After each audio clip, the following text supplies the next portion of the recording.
প্রিয় দিনী ভাই এবং বোনেরা, এই শাওয়াল মাসের আজকে বুধবার দিন অথবা রাত যে কোনো সময় ছোট্ট একটি দোয়া যদি শুধুমাত্র 11 বার পাঠ করতে পারেন, আল্লাহ রাব্বুল আলামিন ওয়াদা করেছেন আপনি জীবনে যত গুনাহ করেছেন, টিভি দেখার গুনাহ, গান শোনার গুনাহ, খারাপ চিন্তা ভাবনা করার গুনাহ, কিংবা জেনা, ব্যভিচার, কবিরা গুনাহ, যত গুনাহ করেছেন সমস্ত গুনাহগুলো আল্লাহ রাব্বুল আলামিন ধুয়ে মুছে ছাপ করে আপনাকে নিষ্পাপ বেগুনা মাসুম বানিয়ে দিবে। সকলে বলে সুবহানাল্লাহ। এবং নবীজি ওয়াদা করে বলেছেন এই ছোট্ট দোয়াটি যদি আপনারা পাঠ করতে পারেন, আপনাদের পরিবার সংসার থেকে অভাব অনটন দূর করে আপনাদের সকলের রিজিকের মধ্যে আল্লাহ বরকত দান করে দিবে, অভাব অনটন দূর করে আপনাদেরকে ধনী বানিয়ে দিবে। তাই আমি আপনাদেরকে বলবো, জীবনের সমস্ত গুনাহগুলো ক্ষমা করাইতে চাইলে এবং অভাব অনটন দূর করতে চাইলে আজকে শাওয়াল মাসের আজকে বুধবার দিন অথবা রাত যখনই সুযোগ পাবেন তখনই আপনি এই আমলটি করুন। এই ছোট্ট আমলটি করলেই ইনশাআল্লাহ আপনার ভাগ্য পরিবর্তন হয়ে যাবে, কপাল খুলে যাবে ইনশাআল্লাহ। প্রিয় দিনী ভাই এবং বোনেরা, এই শ্রেষ্ঠ ছোট্ট আমলটি এই শাওয়াল মাসের চাঁদের মধ্যেই আপনি বুধবার দিন অথবা রাত করতে হবে, কপাল খুলে যাবে ইনশাআল্লাহ, ভাগ্য পরিবর্তন হবে। জীবনে যত গুনাহ করেছেন, খারাপ ছবি দেখে, মুভি দেখে, নাটক দেখে, সিনেমা দেখে, এই ছোট্ট দোয়াটি পাঠ করলে আল্লাহ রাব্বুল আলামিন চোখের সমস্ত গুনাহগুলো ধুয়ে মুছে ছাপ করে দিবে।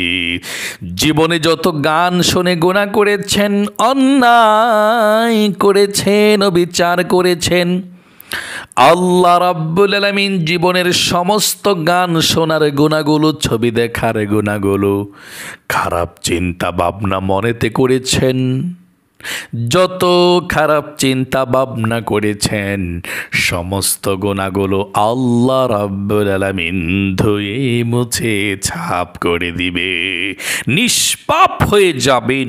কি গুনাহ করেছেন আপনি? জেনা ব্যভিচার করেছেন, আল্লাহ ক্ষমা করে দিবে। পরকিয়া করেছেন, সমস্ত পাপ থেকে আপনি বেরিয়ে আসুন আর আজকের এই শক্তিশালী আমলটি করুন, ইনশাআল্লাহ সব গুনাহ ক্ষমা হবে। এবং অভাব অনটনের মধ্যে যারা আছেন, আল্লাহ রাব্বুল আলামিন আপনাদের অভাব অনটনগুলোকে দূর করে দিবে ইনশাআল্লাহ। এই জন্যে মনোযোগ সহকারে আজকের আমলটা শিখতে হবে। স্ক্যানের মধ্যে বাংলাতে আমলগুলোর কথা লিখে দেব ইনশাআল্লাহ। যেভাবে বলে দেব সেভাবে আমলটা করবেন, দেখবেন ফ্যামিলির মধ্যে রহমত, বরকত, গায়বী ধন সম্পদ আল্লাহ রাব্বুল আলামিন পাঠাবেন। আপনারা অনেকেই অভাবের মধ্যে আছেন, নবীজি ওয়াদা করে বলেছেন এই দোয়াটি পাঠ করলে আপনাদের অভাব অনটন থাকবেই না, চলে যাবে। একটু মনোযোগ সহকারে আপনারা আমলটি করবেন, বেশিক্ষণ সময় লাগবে না। এই দোয়াটি খুবই গুরুত্বপূর্ণ। প্রিয় দিনী ভাই এবং বোনেরা, একবার নবী করিম সাল্লাল্লাহু আলাইহি ওয়াসাল্লামের সাহাবী হযরতে আবু সাঈদ আল খুদরি রাদিয়াল্লাহু তাআলা আনহু আল্লাহর নবীজির সঙ্গে ছিলেন। আবু সাঈদ আল খুদরি রাদিয়াল্লাহু তাআলা আনহু বলেন, নবী করিম সাল্লাল্লাহু আলাইহি ওয়াসাল্লামের একজন আনসারী সাহাবী হযরত আবু ওমামা রাদিয়াল্লাহু তাআলা আনহু মসজিদের মধ্যে বসে বসে পেরেশানির মধ্যে লিপ্ত ছিল, পেরেশানি করতেছিল। চিন্তার ভাব তার চেহারার মধ্যে ফুটে উঠেছিল। নবী করিম সাল্লাল্লাহু আলাইহি সাল্লাম তখন মসজিদে নববীর মধ্যে প্রবেশ করলেন। আমি আল্লাহর নবীজির সঙ্গে ছিলাম। আবু সাইদ আল খুদরি রাদিয়াল্লাহু তাআলা আনহু বলেন, আল্লাহর নবীজি হযরত আবু উমামা আনসারী সাহাবীকে বললেন, ও আবু উমামা, তোমাকে আমি নামাজের ওয়াক্ত ছাড়া মসজিদের মধ্যে বসে থাকতে দেখেছি, কি জন্য মসজিদের মধ্যে বসে আছো? আমার কাছে বলো, আমি নবীজি জানতে চাই। হযরত আবু উমামা রাদিয়াল্লাহু তাআলা আনহু আনসারী সাহাবী, তিনি বললেন, ইয়া রাসূলুল্লাহ, ও ইয়া হাবিবাল্লাহ, আমার কাছে টাকা পয়সা নাই, অভাব অনটনের মধ্যে আছি গো রাসূল। ঘরের মধ্যে খাবার নাই, টেনশনে আর ভালো লাগে না, ঘরকে ছেড়ে দিয়ে মসজিদের মধ্যে বসে আছি, আর দুশ্চিন্তা পেরেশানি মাথার মধ্যে আছে, টেনশন আছে, টেনশনে ঘুম আসে না, কি করব কোনো কিছুই চিন্তা করে কুল পাচ্ছি না। নবী করিম সাল্লাল্লাহু আলাইহি সাল্লাম ছিলেন মায়ার নবী, দয়ার নবী। নবীজি বললেন, ও আমার আনসারী সাহাবী আবু উমামা, তোমার কি খুব বেশি টেনশন পেরেশান, দুশ্চিন্তার মধ্যে আছো, টাকা পয়সার জন্যে অভাব অনটনের মধ্যে আছো, খাবার দাবার নাই? নবী করিম সাল্লাল্লাহু আলাইহি সাল্লাম বললেন, তাহলে তোমাকে আমি এমন একটি ছোট্ট দোয়া শিখিয়ে দেব, যেই দোয়াটা তুমি পাঠ করলে আল্লাহ রাব্বুল আলামিন তোমার অভাব অনটনগুলোকে দূর করে দিবে, তোমার রিজিকের মধ্যে আল্লাহ রাব্বুল আলামিন বরকত দান করে তোমাকে আল্লাহ রাব্বুল আলামিন ধনী বানিয়ে দিবে। তখন নবী করিম সাল্লাল্লাহু আলাইহি ওয়াসাল্লাম এই ছোট্ট দোয়াটা শিখিয়ে দিলেন। এই দোয়াটা পাঠ করার পর, আমল করার পর, সেই সাহাবী কয়েকদিন পর নবী করিম সাল্লাল্লাহু আলাইহি সাল্লামের সঙ্গে সাক্ষাৎ হলো। অভাবী সাহাবী আল্লাহ রসুলের সঙ্গে সাক্ষাৎ হওয়ার পর হাসতেছে। নবীজি বলেছেন, কি ব্যাপার, তোমার কি অবস্থা? অভাব অনটনের মধ্যে ছিলে, এখন কি অবস্থা? সেই সাহাবী অভাবী আবু উমামা রাদিয়াল্লাহু তাআলা আনহু আনসারী সাহাবী বললেন, ইয়া রাসূলুল্লাহ, ও ইয়া হাবিবাল্লাহ, আমি আপনার কাছে অভাবের কথা বলেছিলাম, অভিযোগ করেছিলাম, অভাবের মধ্যে আছি, পেরেশানির মধ্যে আছি। আপনি যেই দোয়ার কথা বলেছেন পড়ার জন্যে, এই দোয়াটি পড়ার কারণে আল্লাহ রাব্বুল আলামিন আমাকে ধনী বানিয়ে দিয়েছে, অভাব অনটন দূর করে দিয়েছে, দুঃখ পেরেশানি দুশ্চিন্তা হতাশাকে আল্লাহ দূর করে, টেনশনকে দূর করে দিয়েছে, আমাকে আল্লাহ রাব্বুল আলামিন রিজিক দিয়ে ভরপুর করে দিয়েছে। আমি গরিব অসহায়দেরকে দান সাদকা করি, সকলে বলি সুবহানাল্লাহ। এত রিজিক দান করেছে। এই দোয়াটা আজকে আপনারা মাত্র 11 বার পাঠ করবেন ইনশাআল্লাহ। আল্লাহু আকবার। প্রিয় দিনী ভাই এবং বোনেরা, এমন একটি শ্রেষ্ঠ জীবনের গুনাহগুলো ক্ষমা হওয়ার জন্য দোয়া পাঠ করিয়ে দেব। হযরতে মুসা কালিমুল্লাহর হাতের আঘাতে যখন একজন লোক মারা গিয়েছে, মুসা কালিমুল্লাহ আল্লাহ রাব্বুল আলামিনের কাছে যে দোয়াটা করেছিল, আল্লাহ ক্ষমা করে দিয়েছিল। ওই ছোট্ট দোয়াটার কথা আল্লাহ কোরআনুল কারীমের মধ্যে বলে দিয়েছেন। আল্লাহ বলেছেন, মুসা আলাইহিস সালামের মতো যারাই এই দোয়াটি আমার কাছে করবে, যত গুনাহ করুক না কেন, আমি আল্লাহ রাব্বুল আলামিন তাদের ভুলগুলোকে, গুনাহগুলোকে ক্ষমা করে দেব।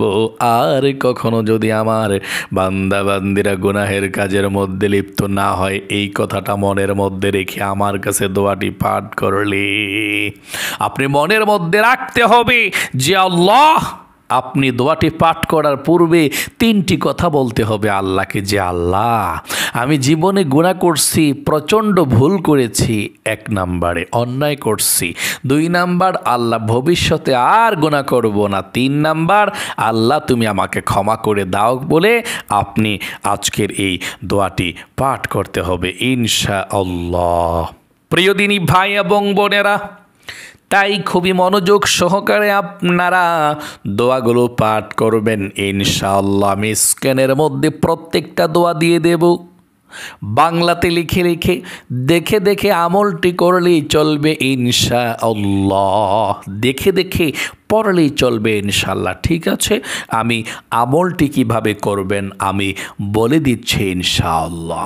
সর্বপ্রথম আমি বলে দিচ্ছি, আজকে বুধবার দিন অথবা রাত, শাওয়াল মাসের চাঁদে বুধবার দিন অথবা রাত যখনই পারেন তখনই আমলটি করবেন। আমলটি করার পূর্বে আপনি সর্বপ্রথম সুন্দর করে আপনি ওযু করবেন। আমি বারবার বলে থাকি ওযুটা আপনারা সুন্দর করে করবেন। ওযুর শুরুতে পাঠ করবেন বিসমিল্লাহির রহমানির রহিম পাঠ করবেন। তারপরে আপনি ওযু করবেন, ওযুর দোয়া পারলে ওযুর দোয়া পড়বেন, যদি ওযুর দোয়া না পারেন তাহলে বিসমিল্লাহ বলে শুরু করবেন, তারপর ওযু করবেন। তারপর ওযুর শেষে আপনি কালিমায়ে শাহাদাত পাঠ করবেন আসমানের দিকে তাকিয়ে, আশহাদু আল্লা ইলাহা ইল্লাল্লাহু ওয়াহদাহু লা শারীকা লাহু ওয়া আশহাদু আন্না মুহাম্মাদান আবদুহু ওয়া রাসূলুহু।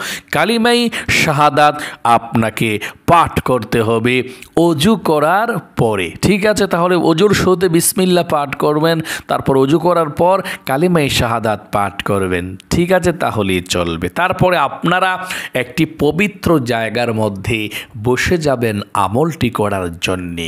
আমলটি দেখে দেখে করতে পারবেন, কোনো সমস্যা নেই ইনশাআল্লাহ। সর্বপ্রথম আমলটি করতে হলে 1 নম্বরে 11 বার দরুদ শরীফ পাঠ করবেন। একবার দরুদ শরীফ পাঠ করলে অনেক লাভ।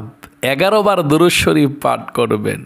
আপনি যেই দরুদ পারেন সেই দরুদ পড়বেন। দরুদে ইব্রাহিম নামাজের দরুদরা পারলে পড়বেন। আর যদি আপনি ছোট্ট দরুদ পড়তে চান এটাও পড়লেও বহুত সওয়াব, বহুত লাভ, এটাও পড়তে পারেন। হ্যাঁ, ছোট্ট দরুদ শরীফটা সাল্লাল্লাহু আলাইহি ওয়াসাল্লাম, এই ছোট্ট দরুদ শরীফটার কিন্তু কার্যক্ষমতা এবং সওয়াব কিন্তু বিশাল। আপনি সাল্লাল্লাহু আলাইহি ওয়াসাল্লাম একবার পাঠ করবেন, আপনার প্রতি আল্লাহর 10টি রহমত নাজিল করবে। আল্লাহর কাছে আপনার 10 গুণ মর্যাদা বৃদ্ধি হয়ে যাবে এবং 10টি গুনাহ আপনার সঙ্গে সঙ্গে আল্লাহ কেটে দিবে। 10টি সওয়াব আপনার আমলনামার মধ্যে নেকি সঙ্গে সঙ্গে লিখে দেওয়া হবে এবং নবীজির রওজায় আপনার নামটা উপস্থাপন করা হবে। নবীজি দোয়া করবে, সকলে বলি সুবহানাল্লাহ। তাহলে প্রিয় দিনী ভাই এবং বোনেরা, অবশ্যই আপনারা মনোযোগ সহকারে নবীর প্রেম ভালোবাসা মনের মধ্যে রেখে প্রথমে 11 বার দুরূদ শরীফ পাঠ করবেন। এভাবে আমার সঙ্গে কয়েকটি বার পাঠ করুন সহিহ শুদ্ধভাবে। সাল্লাল্লাহু আলাইহি ওয়াসাল্লাম, এ দরুদরা পাঠ করবেন 11 বার। সাল্লাল্লাহু আলাইহি ওয়াসাল্লাম, সাল্লাল্লাহু আলাইহি ওয়াসাল্লাম, সাল্লাল্লাহু আলাইহি ওয়াসাল্লাম।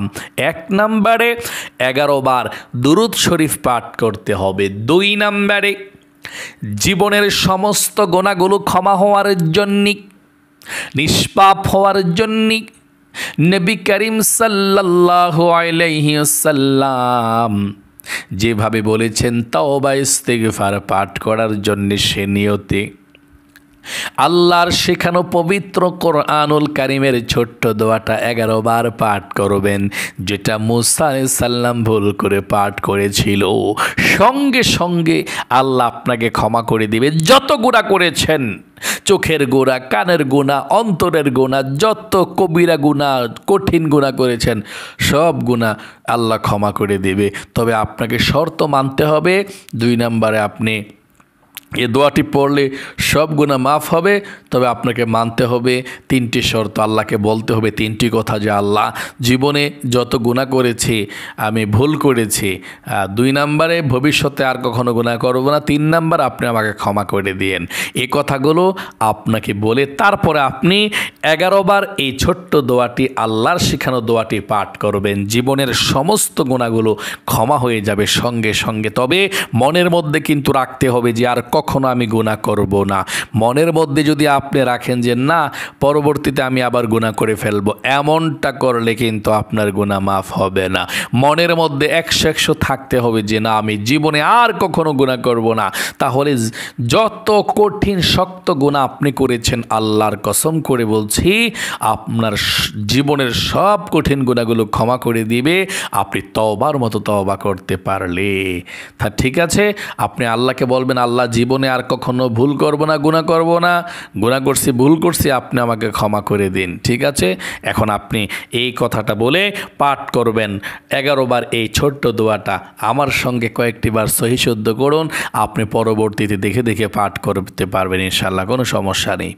রব্বি ইন্নী যালামতু নাফসি ফাগফিরলি। আবার পাঠ করুন, রব্বি ইন্নী যালামতু নাফসি ফাগফিরলি। এভাবে আপনি 11 বার আল্লাহর শেখানো ছোট্ট দোয়াটা পাঠ করবেন আর নিষ্পাপ বেগুনাহ মাসুম হয়ে যাবেন। 3 নম্বরে আপনার পরিবার সংসার থেকে অভাব অনটনগুলো দূর করার জন্যে, পেরেশানিগুলো দূর করার জন্যে, ধনী হওয়ার জন্যে, আল্লাহ রাব্বুল আলামিন যাতে রিজিকের দরজা খুলে দেয়, এই জন্যে আপনি নবীজির শেখানো ছোট্ট দোয়াটি আপনি 11 বার পাঠ করবেন। দেখে দেখে হলেও কোনো সমস্যা নেই। দোয়াটি আমি পাঠ করছি, আমার সঙ্গে পাঠ করুন। আপনারা এভাবে দেখে দেখে পাঠ করলেও চলবে। আমি পাঠ করছি, পাঠ করুন। আল্লাহুম্মা ইন্নী আউযু বিকা মিনাল হাম্মি ওয়াল হাযানি ওয়া আউযু বিকা মিনাল আজজি ওয়াল কাসালি ওয়া আউযু বিকা মিনাল জুবনি ওয়াল বুখলি ওয়া আউযু বিকা মিন গলাবাতিদ দাইনি ওয়া কাহরির রিজাল। দেখে দেখে হলেও 11 বার পাঠ করবেন। আবারও পাঠ করছি, আল্লাহুম্মা ইন্নী আউযু বিকা মিনাল হাম্মি ওয়াল হাযানি ওয়া আউযু বিকা মিনাল আজজি ওয়াল কাসালি ওয়া আউযু বিকা মিনাল জুবনি ওয়াল বুখলি ওয়া আউযু বিকা মিন গলাবাতিদ দাইনি ওয়া কাহরির রিজাল। এভাবে আপনি 11 বার পাঠ করবেন এই ছোট্ট দোয়াটা। নবীজি ওয়াদা করে বলেছেন আপনি ধনী হবেন, পরিবার সংসারের মধ্যে যারা ইনকাম করে আপনাদের বরকত দান করে দিবে, ইনকাম বেড়ে যাবে ইনশাআল্লাহ। দোয়াটি পাঠ করবেন 11 বার। 4 নম্বরে আবারও সর্বশেষ 11 বার দুরূদ শরীফ পাঠ করবেন সাল্লাল্লাহু আলাইহি ওয়াসাল্লাম, সাল্লাল্লাহু আলাইহি ওয়াসাল্লাম। তাহলে প্রিয় দিনী ভাই এবং বোনেরা, এই দুরূদ শরীফ সর্বশেষ 11 বার পাঠ করে আল্লাহ রাব্বুল আলামিনের কাছে দোয়া করবেন, মোনাজাত করবেন। কেঁদে কেঁদে আল্লাহর কাছে বলবেন আল্লাহ জীবনে অনেক গুনাহ করেছি, ভুল করেছি, আল্লাহ জীবনে আর কখনো গুনাহ করব না, ভুল করব না। আল্লাহর কাছে বলবেন। আবার বলবেন আল্লাহ গায়বী ধন সম্পদ রিজিক দান করো, রিজিকের মধ্যে বরকত দাও, অভাব অনটনগুলো দূর করে দাও। আল্লাহ আমাদের সকলের রিজিকের অনেক আমাদেরকে ধনী বানিয়ে দাও, গরিব অসহায়দেরকে দান করতে পারি। আল্লাহর কাছে আপনি আপনার মতো করে বলবেন ইনশাআল্লাহ। তারপরে সকলের জন্য দোয়া করবেন, যারা জীবিত আছে, মরে আছে, গেছে, সকলের জন্য দোয়া করে আপনি আমিন আমিন বিরহমাতিকা ইয়া আরহামার রাহিমিন বলে মোনাজাত শেষ করতে পারেন, অথবা আলহামদুলিল্লাহি রাব্বিল আলামিন বললেও মোনাজাত শেষ হয়ে যাবে ইনশাআল্লাহ। তাহলে প্রিয় দিনী ভাই এবং বোনেরা, আশা করি আপনারা বুঝতে পেরেছেন এবং শিখতে পেরেছেন কিভাবে আজকের এই বুধবার শাওয়াল মাসে দিন অথবা রাত আমলটি করতে হয়। ঠিক এভাবেই আপনারা আমলটি করবেন। আমি আবারও সংক্ষিপ্তভাবে বলে দিচ্ছি, আজকে বুধবার দিন অথবা রাত যে কোনো সময় আপনি আমলটি করতে পারবেন। আমলটি করার পূর্বে আপনি সুন্দর করে ওযু করবেন। আমলটি করলে আপনার জীবনের সমস্ত গুনাহগুলো ক্ষমা হবে, অভাব অনটন দূর হবে, বৃষ্টির মতো টাকা আসবে ইনশাআল্লাহ। আমলটি করতে হলে আজকে শাওয়াল মাসের বুধবার দিন অথবা রাত যে কোনো সময় সুন্দর করে প্রথমে ওযু করবেন। ওযু করার পর আপনি 1 নম্বরে একটা নির্জন জায়গার মধ্যে বসে, আপনার ঘরের একটা রুমের মধ্যে বসতে পারেন, কোনো সমস্যা নেই। আপনি প্রথমে 11 বার দুরূদ শরীফ পাঠ করবেন সাল্লাল্লাহু আলাইহি সাল্লাম। 2 নম্বরে আস্তাগফিরুল্লাহ 11 বার পাঠ করবেন। আস্তাগফিরুল্লাহ না পাঠ করতে পারলে বা ওই দোয়াটা পাঠ করুন, ওই দোয়াটা না পাঠ করতে পারলে আস্তাগফিরুল্লাহ পাঠ করবেন। রব্বি ইন্নী যালামতু নাফসি ফাগফিরলি, তাওবার নিয়তে আপনি এই দোয়াটা পাঠ করবেন, ঠিক আছে, যাতে জীবনের গুনাহগুলো মাফ হয়ে যায়। এ দোয়াটি পাঠ করার পূর্বে আপনি আল্লাহকে বলতে হবে, জীবনে যত গুনাহ করছি, ভুল করছি, আর জীবনে গুনাহ করব না, এটা আপনি বলতে হবে। তারপরে রব্বি ইন্নী যালামতু নাফসি ফাগফিরলি আপনি 11 বার পাঠ করবেন। 3 নম্বরে অভাব অনটন দূর হওয়ার জন্যে, ঋণ পরিশোধ হওয়ার জন্যে আপনি 11 বার এই দোয়াটি পাঠ করবেন। আল্লাহুম্মা ইন্নী আউযু বিকা মিনাল হাম্মি ওয়াল হাযানি ওয়া আউযু বিকা মিনাল আজিজি ওয়াল কাসালি ওয়া আউযু বিকা মিনাল জুবনি ওয়াল বুখলি ওয়া আউযু বিকা মিন গলাবাতিদ দাইনি ওয়া কহরির রিজাল। এভাবে পাঠ করবেন। 4 নম্বরে আবারও 11 বার দুরূদ শরীফ পাঠ করবেন সাল্লাল্লাহু আলাইহি সাল্লাম। তারপরে আপনারা আল্লাহ রাব্বুল আলামিনের কাছে মুনাজাত করে, কান্না করে, জীবনের সমস্ত গুনাহের জন্য কান্না করবেন যে আল্লাহ তুমি সব গুনাহগুলো ক্ষমা করো, মাফ করো। আল্লাহ তোমার নিকটে চলে এসেছি, আল্লাহ তুমি কবুল করো, মঞ্জুর করো। আল্লাহর কাছে জীবনের গুনাহগুলোর কথা বলে ক্ষমা চাইবেন, আখিরাতের সুখ চাইবেন, শান্তি চাইবেন, আল্লাহর কাছে রিজিক চাইবেন, ধন সম্পদ চাইবেন, সব চাইবেন ইনশাআল্লাহ। তাহলে প্রিয় দিনী ভাই এবং বোনেরা, চাওয়ার পর আপনি আমিন বিরহমাতিকা ইয়া আরহামার রাহিমিন বলে মুনাজ্জাত শেষ করবেন, অথবা আলহামদুলিল্লাহি রাব্বিল আলামিন বলে মুনাজ্জাত শেষ করতে পারেন, কোনো সমস্যা নেই। তাহলে অবশ্যই আজকে এই শাওয়াল মাসের বুধবার দিন অথবা রাত অবশ্যই আমলটি করবেন, আর কপাল খুলে যাবে, ভাগ্য পরিবর্তন হবে, যা চাইবেন তাই পেয়ে যাবেন ইনশাআল্লাহ। জীবনের গুনাহ মাফ হবে, মনের আশা পূরণ হবে ইনশাআল্লাহ, ধনী হয়ে যাবেন। আল্লাহ তাআলা আপনাদের সকলকে সবসময় ভালো রাখুক, সুস্থ রাখুক, আপনাদের জীবনের মধ্যে আল্লাহ বরকত দান করুক। আল্লাহুম্মা আমিন। সকলে কমেন্ট বক্সের মধ্যে লিখবেন আমিন। যারা যারা কমেন্ট বক্সের মধ্যে আমিন লিখেছেন এবং ভিডিওতে একটি লাইক দিয়েছেন, তাদের জন্য আল্লাহর কাছে দোয়া করছি, ও আল্লাহ এই 2টি হাত দিয়ে মক্কা শরীফ ধরে এসেছি, আল্লাহ 2টি হাত উঠিয়ে বলছি, যারা যারা ইসলামিক ভিডিওতে লাইক করেছে, কমেন্টস করেছে, আল্লাহ তাদেরকে জীবনে একবার হইলেও মক্কা মদিনায় নাও, তাদের জীবনের গুনাহগুলো ক্ষমা করে দাও, রহমত বরকত নাজিল করো, আল্লাহুম্মা আমিন। প্রিয় দিনী ভাই এবং বোনেরা, ভালো থাকবেন, সুস্থ থাকবেন। আজ এ পর্যন্তই, আবার অন্য কোনো ভিডিওতে দেখা হবে। সেই পর্যন্ত আপনাদের সকলের সুস্বাস্থ্য আল্লাহর কাছে কামনা করে আজ এখানে বিদায় নিচ্ছি। আসসালামু আলাইকুম ওয়া রাহমাতুল্লাহি ওয়া বারাকাতুহু।